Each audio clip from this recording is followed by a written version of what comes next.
the firstborn on the screen of first creation, to the interesting quilt of the first creation of universe, from asking the angels to bow before Adam, to appointing on him as the caretaker, from jumping fearlessly in the fire of Namrud, to the mounting of Mansoor and gallows, from the victory of Badr to the victims of Karbala, every commandment of Kun Faya Kun, every incident of history, and every particle of the universe claimed that hell is inside us, and so is heaven.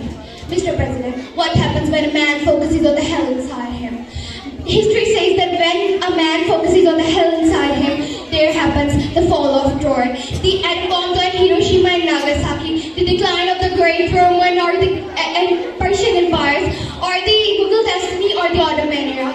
I weep upon the fall of Damascus. I weep upon the fall of Dhaka.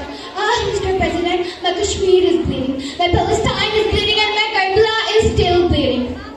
Mr. President, when I realized the heaven inside me, I became Socrates and drank poison. I became Archimedes. I became Kindi, Rumi and Razi. I became Kandi, Sadi and Shirazi. When I realized the heaven inside me, I chose to become Rashid Minhas, to become Lal Jan, to become Aziz Bhatti Shaheed, because I believe it is neither the circumstances nor the material things that decide, but it is all determination.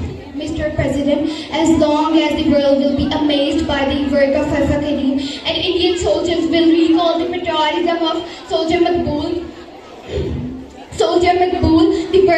the dark night will be driven by the sun of determination, and the hell outside us will be defeated by the heaven inside us, and the world will be وَرَفَعْنَا لَكَ ذِكْرَكَ. I believe and proclaimed that hell is inside us, and so is heaven, and it's up to you what to choose, and my choice is heaven.